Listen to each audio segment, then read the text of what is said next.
Hi everyone, welcome to Good for the Game TV, watching GGGaming Gone Mad, live as always on a Thursday night at 8:30. Well, plenty of sport to talk about this weekend. If you're anything like me, you're riveted to the Masters, even this, let's call it not so great coverage that comes before 9 o'clock, where we just have a look at certain select three balls. But I've been watching the coverage very closely, got a lot of monetary interest in, which we'll talk about during the course of the show as well. But before you do anything else, if you are new to the show, go to the bottom of the video and hit the subscribe button. Make sure you get notified of all of our videos. Well, joining me on the line tonight from Cape Town, it's Jason Rowe Roberts. How are you, sir? Brent, how's it? Good to be on the show. Yeah, as you said, looking very forward to the Masters this week. It's been a great build-up. Those are my friends that know me, know that I've had a love affair with golf for a few years now, and I've finally come right and playing some decent golf myself. So it's come at the right time, and I'm excited for the first Master of the year. Yeah, I must say, I did a Masters preview show, and you know the gap between the PGA and the Masters is just so big. So, I suppose the nice thing about that is by the time the Masters arrives, you're absolutely gagging for some major golf. But there's something about this tournament from a punting point of view as well. You always fancy yourself with a big chance going in. I mean, it doesn't always turn out that way, but it really does attract the punters, doesn't it? No, 100%, Brent. Yeah, there's been a lot of action on the Masters from a GGGaming perspective, which people obviously like their outright picks. Obviously, you get some nice prices there. And then you get the more exotic markets, you know, like the top South African and the top 10s and the top 20s and those kind of, obviously that naturally also attracts a lot of attention. But yeah, from me, this is the first golfing event bar the Ryder Cup that I've had a few bets on. So I was actually at dinner now and having to refresh the leaderboard every 5 minutes just to make sure my picks were still in it. Because, you know, in this course, if you go badly, you can lose 3 shots on 1 hole. That's for sure. And I mean, who the punters come for predominantly? I mean, I'll tell you straight, I had a big bet on Rory. Last I saw he was +1 then even, +1 then even. He couldn't seem to get his round going. But the good news is the leaders were only on -3. Who did you lay the most of pre-tournament? I think, yeah, if Ricky wins, GGGaming might have to go into liquidation. I think a lot of the punters came for Ricky. I don't know why. Maybe because they think that he's due a major. So yeah, we've laid a lot of Ricky. Besides that, there's obviously been interest for Rory and Dustin Johnson. I think they're seen as 2 of the big favorites, mainly because obviously this course is suited to the big hitters. So they obviously they cover quite a big yardage. And then otherwise outsiders, you've got Molinari, Koepka, Casey, and then if you're going out to a bit bigger prices, the likes of Simpson and Kisner, they've also attracted a bit of attention. Yeah, Kisner, of course, did so well in the match play. I backed Kuchar in the final, even though I don't like him, and Kisner actually romped home in that one, was never really headed by Kuchar. So he's showing some good form. Ricky, yeah, I wouldn't be too worried to lay him. I mean, he is going to maybe win one day, but he's just one of those guys who tends to flatter and then not deliver at the business end. Just a quick shout out to all our boys on the live chat. We've got a great competition tonight, Justin. We got giving away, well, you guys are running that comp, and we'll go through the details now for the World Cup final tickets. And we're going to give away a free entry, which effectively you could argue is worth 2,000 Rand, because in order to qualify for a ticket, you need a bet up to 2,000 Rand. So one of the guys in the live chat is going to win that. And I imagine that competition is attracting plenty of attention. Exactly, Brent. Yeah, I know we chatted about it a few weeks ago. I mentioned you to it. And then it's just with gambling board procedures and stuff, all the marketing ladies, they just found a bit of time, and it took a bit of time to get the ball rolling. But finally, the competition has started. So spend your 2,000 Rand during the month, and then send your entry into info@GGGaming, and obviously the winner of this competition will get a free entry on top of that, and it's 1 entry a month until the end of July, I think. So we give it just about, obviously, before the World Cup squad and stuff gets selected. Don't want to make it too easy for the chaps, but yeah, it's very exciting. I'm really looking forward to the emails that get sent through. I'm always open to different opinions on teams and whatnot. And yeah, I'm just interested in general to know what our World Cup squad's going to look like. And I'm sure most of the shrewd punters that watch these videos and follow the forum and stuff will be sending team that's going to be playing New Zealand in the opening fixture of the World Cup. That's it. Well, I'm looking forward to hearing what some of the boys say. We may even do a show on it at some point, having a look at what the opening lineup could be. But I'm going to ask the question nice and early now, Justin. So just to have a look here, this is the win the trip to the World Cup final. They're the criteria. There's obviously terms and conditions on your site. We'll carry them on our website as well on Good for the Game on the GGGaming page. So those are your criteria. So the question I'm going to ask guys tonight, you probably picked it up that I'm talking golf this week. We're going to touch on rugby as well, but the competitions are going to be golf related. And what I'm looking for the guys in the live chat to do, I want 3 golfers from you in the live chat. And the person who's going to win this competition is the person whose net position, in other words, the sum total of the finishing positions is the lowest.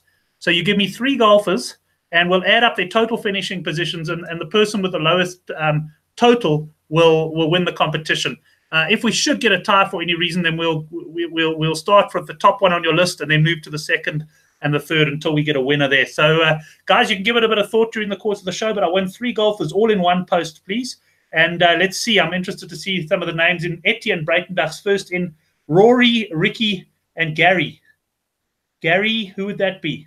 Gary Woodland, maybe. I'm not so sure. I think, yeah, let's just be specific, guys, in terms of names, because I can tell you Gary Lentin is not a contender for the Masters this year. Not even a chance. And if you're talking about Gary play, I wouldn't put too much money on him either. So, guys, let's see what sort of picks we get in there. I'm going to stop sharing now and go back to Justin.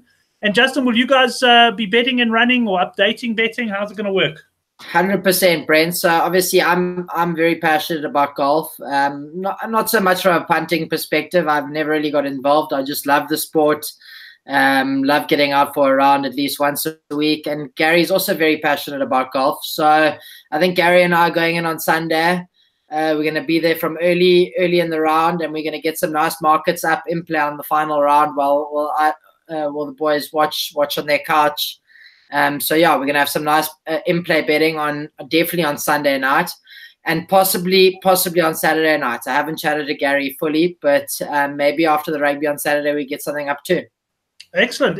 And hopefully I'll be in touch with you guys on Sunday. We couldn't do anything last week because I had some commitments, but maybe a live handicap Super Rugby show as well, perhaps with Dave or something there where the boys can get involved on the early caps, because just moving to Super Rugby for a second, I really like what you guys are doing on a Sunday in terms of the fact that you come out, and then Dave explained it quite well, because people were saying, like, what about it when I want to get on a Monday morning? And he's saying, we don't want to, we're putting ourselves out there. If you want to take a view on it, by all means, come and hit us. But what we don't want to do is be, just taken advantage of, and we're out there with our prices. Now the boys overseas come up and people start arguing and that sort of stuff. And I think that's a great attitude. You're going to be out there a few hours before anyone else. There's a window there. If the punters are prepared to back themselves, they can climb in. 100%, Brent. Yeah, obviously between me, Gary, and Dave, we chat, we express our opinions, and then we put we formulate our opinions into a single handicap. And then by all means, punters must fly in our opinions versus their opinions. But then on Monday morning, what we've been seeing when we don't suspend on Sunday night, people just compare the handicaps to Bet365 that open up. Let's be honest with ourselves. Bet365 just use algorithms, and then everyone else just copies, whether it be BetExchange or WSB and Sunbet. It's just the reality. And those algorithms aren't always right at the end of the day. I'll give you an example, the Brumbies handicap that opened this weekend. I think we opened up at -7. I'd say I wanted to go closer to 10. Gary and Dave generally just hone me in when it comes to the Lions. And I think the market opened up 8 to 10 Brumbies. I mean, you can't say that's not a complete mistake. And then everyone just follows like sheep over here. It's just ridiculous. Yeah, it is. But that's why I think the way you guys have done it is right. And if 1 or 2 other bookmakers want to come out, by all means as well. But as a punter, then I like that, because then it gives me the opportunity to take you guys on early. I tend to handicap as well, and sometimes I'm wrong, sometimes I'm right with the cap. And as I always say, though, it's one thing to get the early value; it's another thing to win the bet as well. But certainly there has been. I mean, some of the bookmakers opened up, I think, with Brumbies even only very slight favourites, like 8, 9 to 10 against the Lions. And I think you were spot on with your cap there being closer to 10 points. I think it's currently sitting around 3.5 at the moment. So plenty of interest there. Let's just pop to the live chat. I'll just run through some of the selections we've got. Ruan Fourie, Dustin Johnson, Rose, Mikaroy, Katzmug, Kupka, Dustin, and Bubba. Woods, Rahm and Rose is high in demand. Kevin Turner, last week's winner. Finau, Woods, Westhuizen, Emil, McIlroy, Johnson, Rose, and there's a few more coming in there as well. So lots of picks for this one. It's going to be interesting. A little bit of admin for me on Monday morning to calculate who's got the best finishing positions there. But yeah, can't wait for the golf. I'm recording the 9 o'clock because we've got our rugby show at 9. So one thing about golf, I don't mind pausing it on the old PVR and then sort of forwarding it through the Jordan Spieth's 2-minute routine, before he plays a shot, or heaven forbid, JB Holmes is on the screen. No, you've got that completely right, Brent. Yeah, sometimes these players take ridiculously long, but at the end of the day, they are professionals. The course looks immaculate, and yeah, geez, just the greens, everything just looks ridiculously tough. These guys are just great at what they do. Let's be honest with ourselves. That certainly is. But let's move on to a little bit of rugby now, Justin. We got 2 games taking place tomorrow, and I know is it the Crusaders, the Highlanders that's first up? Yeah, Crusaders Highlanders in Christchurch. I think the handicap's around 14 or 15 or maybe. Okay, now I'm on your site now and I'm popping on there, and my Wi-Fi is playing a few tricks on me today. It's not going that fast. Let's have a look. The handicap here is 14.5, minus 14.5 Crusaders. I would imagine as a bookmaker, you virtually find yourself laying the Crusaders every week. Yeah, no, the punters absolutely love the Crusaders, and let's be honest with ourselves, most weeks they pay out, so you can understand why the punters enjoy them. But yeah, with regards to this week's handicap, I'm undecided. 14.5, I think it's spot on. Crusaders, yeah, it's too close to call. I'll be staying out of this one. Nothing points wise tickles my fancy either. So I think just going to watch the game as a neutral. Yeah, I see 54.5 on the points. And let me just stop there for a second, Justin, and congratulate you. Last week, you were the first one to spot that 50.5 unders play in the Reds v Stormers game. I imagine at 0-0 halftime, you were fairly confident you were onto a winner there. No, 100%, Brent. I was doing some online shopping at halftime. And then Reds and Stormers, I think they came back with 3 tries in the first 11 minutes to sort of, nothing's done and dusted when it comes to betting. So after that initial 21-point scare in the first 11 minutes, things died down. But yeah, no, it was a nice win at the end of the day. Right, and then we got the Rebels against the Stormers. The Rebels, of course, topping the Australian Conference. And the Stormers, well, they're battling along. They've lost all 3 of their tour matches, particularly disappointing last week against the Reds. Any action on this one? A little bit of action for Rebels at the beginning of the week, and I think Money and Team News has drifted this handicap from, I think, 8s to 10s or 11s, somewhere around there. I like the Rebels here. I think Rebels will be too good for Stormers. Stormers are depleted. Their forward pack isn't what it was at the Hurricanes game. I mean, they lost Esabeth, they've lost Peter Steph Toy. Khaleesi, not a massive loss for me, but still a loss. You're bringing a guy like Ernst van Rijn, who's the Marty's captain. Yes, he's a good player, but he's a varsity cup player. He's not a super rugby player for me. I think, yeah. And where the Stormers advantage was in their pack, they don't have that anymore. Not to say that the Rebels pack's the strongest, but I still think Rebels will be too good here, and even Stormers unders will be a nice play. Well, we got the 4 games taking place on Saturday: Chiefs, Blues, Brumbies, Lions, Sharks, the Jaguares. That's obviously in Durban. And the Bulls against the Red. Which are the games that are attracting the most attention, or which do you have a firmer view on? The Bulls game, I have quite a few firm view on. I think the Bulls will put plenty points on the Reds at Loftus. Yes, Reds are a plucky team. They almost bring you down to their standards. But I think the Bulls will be too good. I think a bit of backlash from the Bulls at Loftus, at altitude, nice weather. And the Reds are due a bit of a hiding.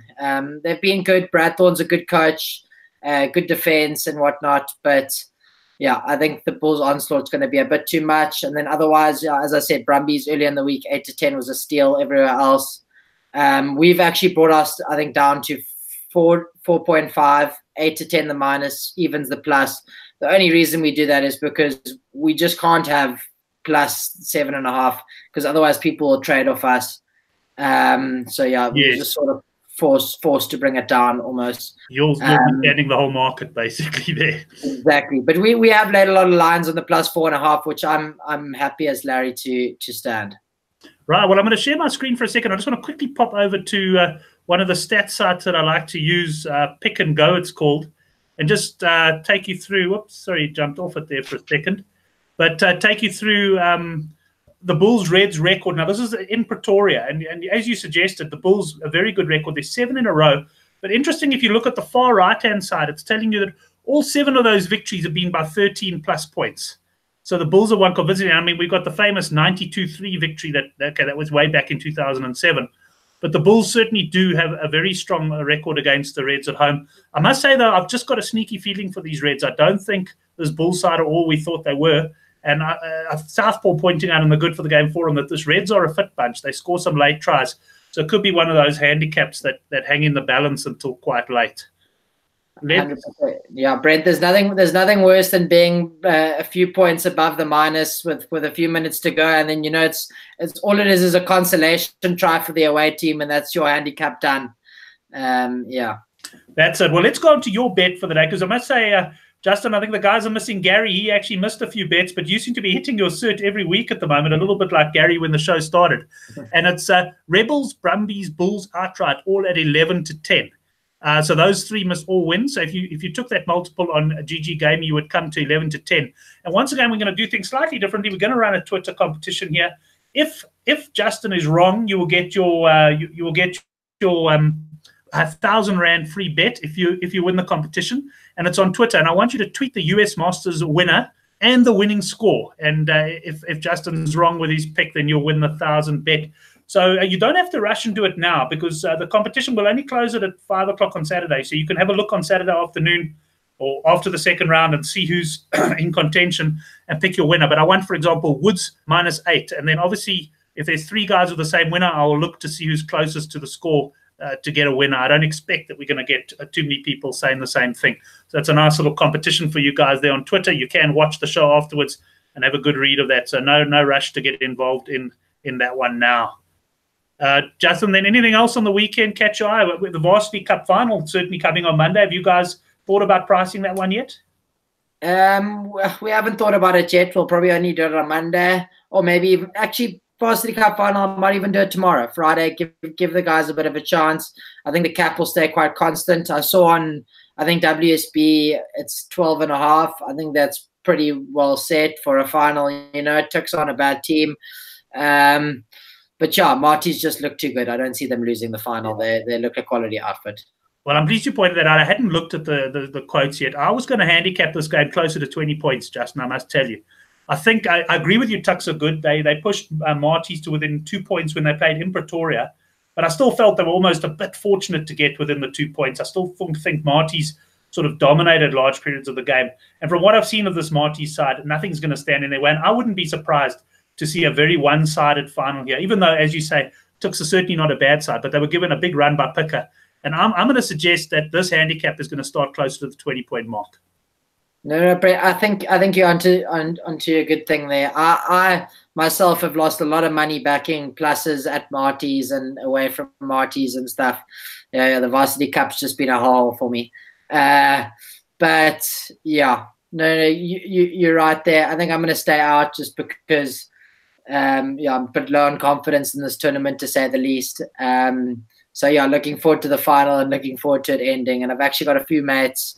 One of my better mates is the Marty's 10, so hopefully he wins. Shouting for him. Is it Chiat or Chai? Yeah, Chai. Yeah. He's had a great season. I mean, I really have been impressed by those Martys. I think Tucks have got it all to do there. Thanks, guys, to those of you who entered the competition. I see Hein de Mont also saying Martys will destroy them in the final. Henrik reckons there's no point in entering the Twitter competition. He says your 3 bets at 11-10, there's absolute certainty. No. And the crazy thing is that I think you'll be able to get a better price somewhere else, because, as I said, Brent, when I generally fancy something and it's my best bet, I'll make sure it's a little bit shorter than the average market. So you can probably get 15-10 somewhere else, and it's free money. And I imagine you guys will have some price boosts coming out this weekend as well. I did speak with Gary earlier. I don't think they were ready to send them through, but punters can keep an eye on your website and also on the WhatsApp line and that for that.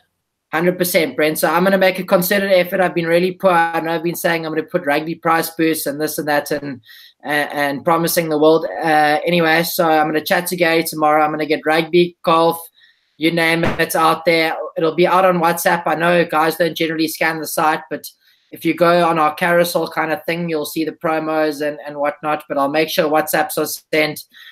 Some nice price boost for the Masters, maybe some head-to-heads there, and definitely a big rugby price boost. But yeah, as I said, I can't guarantee the rugby price boost is going to win. Excellent. Justin, thanks very much. Thanks to the guys in the live chat. I look forward to going through in a bit more detail all the selections.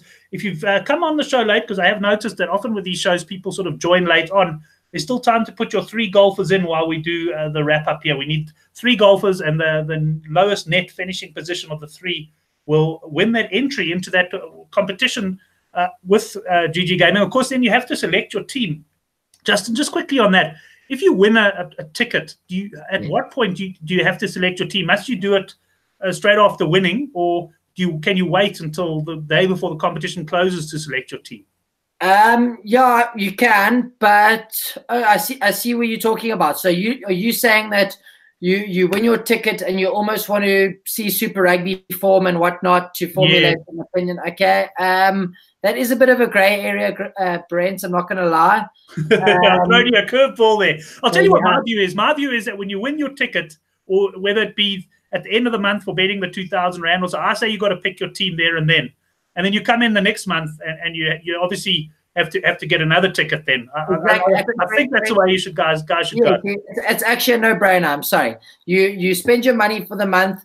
Within that given month, you can send your email in. So even if you spend the money, say you spend the $2,000 on the 1st of April, you can send your ticket in on the 30th of April after 4 weeks. But you can't spend in April, May, and June and July and send 4 tickets on the 31st of July. Excellent. Well, I'm going to make a rule for the guy who wins this competition now. We need the team by next week, by next week's show, because we want to discuss the team on next week's show. So whoever wins this competition, guys, you've got to pick your starting lineup by next week's show. Just a quick one for you, Justin, before we go. Henrik Swat says, yes, Justin, we want some rugby boosts. Do a bit of work for a change. No, 100%. I'll get a nice boost up. But yeah, as I said, if I get a nice boost up, I can't guarantee it's going to win. Excellent. Hey, Justin, thanks very much for chatting. Thanks to all the guys on the live chat. You've been watching GGGaming Gone Mad. We're about 8 minutes away from the handicap rugby chat that matters. Just a final reminder: if you haven't subscribed yet, do so at the bottom of the video. We're going to be previewing all 4 golf majors as well. Plenty of sport to talk about in the coming weeks. Thanks, Justin, and thanks to all the guys on the chat.